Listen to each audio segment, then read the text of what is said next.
मित्रांनो, महाराष्ट्र सरकारच्या वतीनं शेतकऱ्यापर्यंत वेगवेगळ्या योजना आल्या पाहिजेत यासाठी कृषी मंत्रालय त्याचे एक मंत्री असतात, कृषी मंत्री.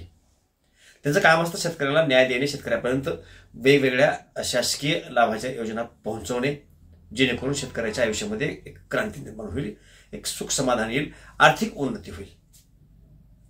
आता सध्याला जे महाराष्ट्राचे कृषी मंत्री आहेत कोकाटे यांनी आपल्या आखलीचे काय देवे लावलेत आपण मागेल्या 4 दिवसांपासून ऐकतोय. त्यांचं असं म्हणणं आहे की शेतकरी कर्जमाफीच्या पैशातून मुलींचे लग्न करतो आणि साखरपुडे वगैरे करतो. ह्याला ऑब्जेक्शन काय? कर्ज मुळात शेतकरी घेतो का? कशासाठी घेतो? कर्ज कशासाठी घेत असते? शेतीला लागवड करण्यासाठी असेल, मशागत असेल, शेतीचा एकूण खर्च असेल, त्यासाठी पैसा लागतो. घर संसाराच्या गरजा म्हणून आपण शेतकरी आहोत, पूर्ण आपला उदरनिर्वाह शेतीवर होतो. त्यातून ते भागत नसेल तर मग मुलांचे शिक्षण आहेत, मुलींचे लग्न आहेत, हे साखरपुडे आहेत त्यांनी म्हटल्याप्रमाणे, हे कुठून करायचे? शेतीच्या पैशामधूनच ना. जर तिथून होत नसेल तरच म्हणून कर्ज घेतो ना आपण. आणि मग कर्ज माफी भेटल्याच्या नंतर जो पैसा तिकडे भरायचा होता तो न भरता जर उरला, त्यातून मुलींच्या लग्नांचे साठी जसे साखरपुडे असतील किंवा मग लग्न असतील, हे करायचं नाही. महाराष्ट्राच्या मंत्रिमंडळामधले जे जे कुणी आज मंत्री आहेत त्यांच्याकडे जर बारकाईनं पाहिलं आणि त्यांच्या सुरुवातीचा काळ पाहिला तर लक्षामध्ये येईल की आज ज्यांच्याकडे जेवढी संपत्ती आहे एवढं संपत्ती गोळा होण्याचं काहीच कारण नाही. एक आमदार म्हणून आमदाराला निधी किती असतो, त्याला पगार म्हणतात. या व्यतिरिक्त आमदाराचं किंवा एखाद्या मंत्र्याचं उत्पादन काय?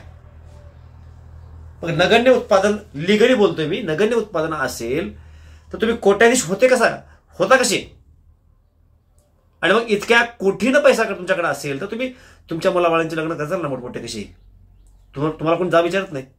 तुमची मुलं होणाऱ्या सुनाला विमानातून आणतात, ते हेलिकॉप्टरमधून आणतात, पंचपक्वान असतात खाण्यासाठी. लाखो करोडो रुपयाचा खर्च तुम्ही लग्नावरती करता. कुठला आहे पैसा? कुठून येतो? तुमच्याकडे जे काळ्या मार्गातून पैसा येतो तसा काळ्या मार्गानं पैसा मिळण्याचं माध्यम शेतकऱ्याकडे नाही ना. जे काय माध्यम आहे ती शेती आहे. आणि तुम्हाला तिथं बसवले कशाला? तुम्ही राज्यकर्ते आहेत. आज तुम्ही राजा आहेत, राजा त्या विभागापुरते. जर कृषी विभागाचा राजा कोण आहे? कृषी मंत्रीच ना. तुम्हाला राजा म्हणून बसवलं आणि ह्या प्रजेलाच बसवलंय. कशासाठी बसवले? की आमचे सुखदुःख समजून घ्या, आमच्या अडचणी समजून घ्या. कित्येक वेळा अनेक शेतकऱ्यांनी सांगितलं की कर्जचं प्रमाण वाढवा. कर्जमाफी का द्यावी लागते? मराठीमध्ये एक म्हण आहे की भीक देऊ नको कुत्र्यावर. तशी कथा आहे, कर्जमाफी बिलकुल देऊ नका. अरे पण कर्ज तुम्ही जर इतर लोकांना जशा पद्धतीनं कर्ज देता तसं शेतकऱ्याला कर्ज द्या ना. 15,000, 18,000, 25,000 एकरी जर तुम्ही 20,000च्या लगबगीत कर्ज देणार असाल तर एका एकरला 1 वर्षभरामध्ये जो किंवा एका हंगामात जर आपण खर्च मारला ना तर तो पेरणीचा खर्च भागत नाही. कर्ज तर किमान जास्त द्या. म्हणजे चहूबाजूने एकतरी अडचणी निर्माण करायच्या. एकतर जे काही शेतीला लागणारं साहित्य आहे ते महागवून दुनियाचं ठेवलेलं आहे, ते घ्यायला परवडत नाही, घेतल्याशिवाय इलाज नाही. आणि उत्पादन निघालंही तर त्याचा जो काही खर्च आहे तो अतोनात होतो. आणि त्याच्या उपर जो काही माल निघाला मार्केटला घेऊन गेलं तर त्याला भाव खाली येईल. मग शेतकऱ्यांवर कसे ह्या सगळ्या गोष्टी तुमच्यापाशी आहेत ना. आणि मग त्या उपर जर कर्ज फेडणं होत नाही म्हणून शेतकऱ्यांना जर सांगितलं की आम्हाला कर्जमाफी द्या, तर वरून सांगायचं की हे साखरपुडे करतात, हे करतात. हे असलं माजल्याने हे लोक का बोलतात माहितीये का? आपणाला कळत नाही आपण कशा लोकांना तिथे बसवतोय. आज महाराष्ट्रामध्ये भाजपचं सरकार आहे, सोबत एकनाथ शिंदेचं शिवसेना आहे आणि अजित पवार राष्ट्रवादी आहे. परंतु जर आपण भाजप पुरतं जरी बोलायचं म्हटलं तर गडकरी सारखा नेता, नितीन गडकरी या नेत्यासारखा नेता असेल, द्या महाराष्ट्राची सत्ता गडकरी यांच्या हातामध्ये द्या आणि मग पहा महाराष्ट्राचं कसं काय कल्याण होत नाही. तिथं जे पदावर लोक बसलेत ना ते लोक चुकीचे आहेत, ते बसवणारे आपण आहोत. पहिल्या सुरूला आपणाला शरम वाटली पाहिजे की आम्ही कुणाला बसवले. तिथं वारंवार इलेक्शनच्या काळामध्ये लोक सांगतात की हे चुकीचं बोलाले, हे बरोबर होईना गेले, ह्या लोकांना मतदान करा, यांना करू नका. पण आपण ऐकत नाही. 1,000-500 रुपये घेतो. काही आमच्यासारखे नेते असतात मापुढे हिंडणारे, की तुम्ही ह्याला मतदान करा, त्याला मतदान करा, त्याच्या प्रभावाखाली यायचं, ऐकायचं आणि त्यांनी सांगितलं लोकांना मतदान करायचं. मग हे तिचे परिणाम आहेत. त्या लायकीचे लोक जर त्या पदावर नसतील ना तर हे असंच होणार. कृषी मंत्रालयासारख्या विभागामध्ये कृषी मंत्री म्हणून कसा माणूस पाहिजे, ज्याला गोरगरिबाच्या यातना आहेत त्या पाहिल्याच्या नंतर त्याचं हृदय पिळवटून निघालं पाहिजे, त्याच्या संवेदना त्याला कळाल्या पाहिजेत. गोरगरिबाच्या यातना पाहिल्याच्या नंतर त्याच्या डोळ्यामध्ये आसरू आले पाहिजेत, तर तोच व्यक्ती शेतकऱ्यासाठी कधी करेल. असले माजुरी लोक जर बसविले तर हेच ऐकायला भेटणार आहे. हे पहिलं आहे का काय नेमकं कृषी मंत्र्याने म्हणले आपण ते ऐकू. प्रथम ते ऐका. मीडिया चालू मीडिया समोर असं बोलत नाही. तुम्हाला कर्जमाफी झाल्यानंतर जे पैसे येतात ते पैसे काय करता तुम्ही? शेतीमध्ये गुंतवणूक काय करू पाहिजे तरी.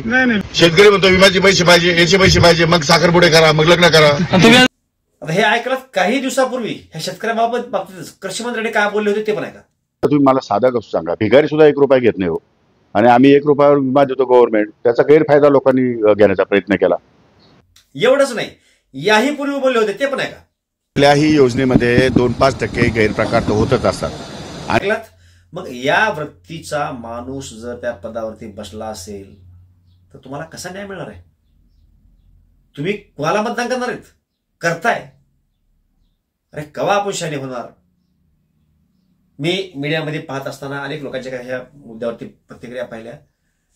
काही लोकांच्या प्रतिक्रिया आपल्याला आवडल्या सुद्धा, काही व्हिडिओ सुद्धा आवडले. आणि मग त्या अनुषंगाने सांगायचं म्हटलं तर एक दिवस असंही वेळ येईल की तुम्हाला पाय खोरावं लागेल, पाय तरी सुद्धा तुझ्याकडे कोण बघणार नाही. म्हणजे महाराष्ट्राची जर अधोगती होत असेल, गरीब आणखीन गरीब होत असेल, तर ह्याला कारणीभूत कोण? तर मतदारच, तुम्ही, आम्हीच. ज्या वेळेला योग्य माणसं निवडून द्यायची असतात त्यावेळेला आपण योग्य माणसं किंवा ती विकास करतील या बेसवरती मतदान नाही करत.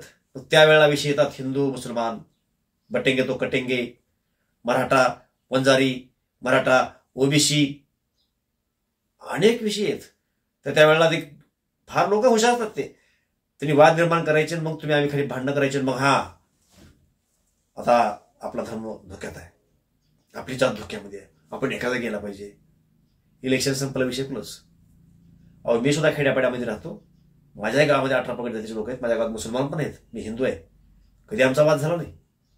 मी मराठा आहे, आमच्याकडे ओबीसी काही बराच समाज आहे गावामध्ये माझ्या, कधी आमचा वाद झाला नाही. आम्ही मित्र सगळे. आणि बहुतांशी हीच परिस्थिती पूर्ण महाराष्ट्रामध्ये आहे. हे वातावरण फक्त सोशल मीडियावरती असतंय आणि हे ते लोक तयार करतात, त्याला आपण बळी पडतो. ह्या सगळ्या षड्यंत्राच्या गोष्टी आपल्या लक्षामध्ये येत नाहीत म्हणून आपण कारणीभूत आहोत. आणि एक लक्षात तुम्ही घ्या, आपल्या लेकरा बाळासाठी आपण कसा महाराष्ट्र तयार करून द्यायचा आहे ते आपलं काम आहे. आज डोळे झाकून आपण बसतोय, चुकीच्या माणसाला निवडून देतोय, चुकीच्या निकषावरती निवडून देतोय. जे निकष पाहून आपण मतदान केलं पाहिजे ते बाजूला राहतात आणि उगीच मग धर्म आला, जात आणि बटेंगे तो आलं, कटेंगे तो आलं, मराठा आलं, मराठा धोक्यामध्ये म्हणायचं, ओबीसी धोक्यात म्हणायचं, हे वरचे लोक म्हणतात. आणि खाल्ले चिल्ले पिल्ले मग तेच गात हिंडणार. मग काही लोकांना वाटणार सुरक्षित नाही. अरे काय बोलाले काय? एक लक्षात घ्या, छत्रपती शिवरायांच्या काळामध्ये सुद्धा मुसलमान हिंदू होते नव्हते का? त्यावेळेला धर्म होता. 400 वर्षे 800 वर्षापासून सगळं चाललंय, पृथ्वीराज चव्हाणापासून चाललंय. तुम्ही एक निश्चितपणे गोष्ट लक्षात घ्या, कधीच कुठलाच धर्म कधी धोक्यामध्ये नव्हता आणि आजही नाही. कधीच कुठलीच जात धोक्यामध्ये नव्हती, आजही नाही. हे उगं वातावरण तयार केलं जाते. सोशल मीडियाचा हा गैरवापर आहे आणि त्यांचे लोक वापरले आहेत. आपण मात्र आपलं लोक वापरून गेलो आणि त्यामुळं चुकीचे माणसं आपण निवडून देतोय, त्याचे परिणाम आहेत. थट्टा ही आपली. काल अनावधानाने आणि मस्करीने केलेल्या गोष्टीमुळे महाराष्ट्रातील शेतकऱ्यांचा मान सन्मान दुखावला गेला असेल तर कालच एका चॅनलवर मी या ठिकाणी दिलगिरी व्यक्त केलेली आहे. आज पुन्हा एकदा महाराष्ट्रातील तमाम शेतकऱ्यांचा जर या ठिकाणी मान सन्मान दुखावला गेला असेल तर मी पुन्हा एकदा दिलगिरी व्यक्त करतो. तुम्हाला कर्जमाफी देशील देऊ नका ना. महागाई एका दिवशी सांगितलं त्यांनी भिकारी सुद्धा 1 रुपया घेत नाही. अरे काय हे असं माजुरी जी वाक्य उल्यात कशामुळे उल्यात? पण हा एकच नेता आहे का? तुम्ही सरकारकडे बारकाईने पहा, ही सगळ्या अशाच लोकांची इथं भरती आहे. सर्वसामान्याबद्दल प्रेम आपुलकी आस्था राहिलेलीच नाही. हे आपले लोक आहेत, गांजल्यात, ह्याला मदत केली पाहिजे राव. म्हणजे एखाद्या गावामध्ये जर 4-5 कोटी दिल्याच्या नंतर त्या गावाची कर्जमाफी होणार असेल, पूर्ण सातबारा कोरा होणार असेल तर ते देणार नाहीत हे. परंतु चुकीच्या माध्यमातून, भ्रष्टाचाराच्या माध्यमातून त्या गावामध्ये 4-5 कोटी रुपये आलेले असतात आणि ते काही विशेष लोकांनी झालेले असतात. ते चालते. रोजगार हमीच्या काही योजना असतात, त्यातून पैसा आणला जातो. ते काय, मला त्याच्यावर बोट ठेवायचं नाही, काय बरोबर काय चूक. मला हे सांगायचंय की त्या माध्यमातून पैसा गावात येतो ना, पण ते काही विशेष लोक घेतात. पेक्षा तुम्ही देऊ नका अशातला भाग नाही. शेतकऱ्याला किती लागते, पण शेतकऱ्याला द्यायचं म्हणल्याच्या नंतर लगेच दिवाळखोरीत महाराष्ट्र निघाल. हे असं का होतंय? तुम्ही आम्ही कच्चे पडतोय, आपण एक होत नाहीयेत.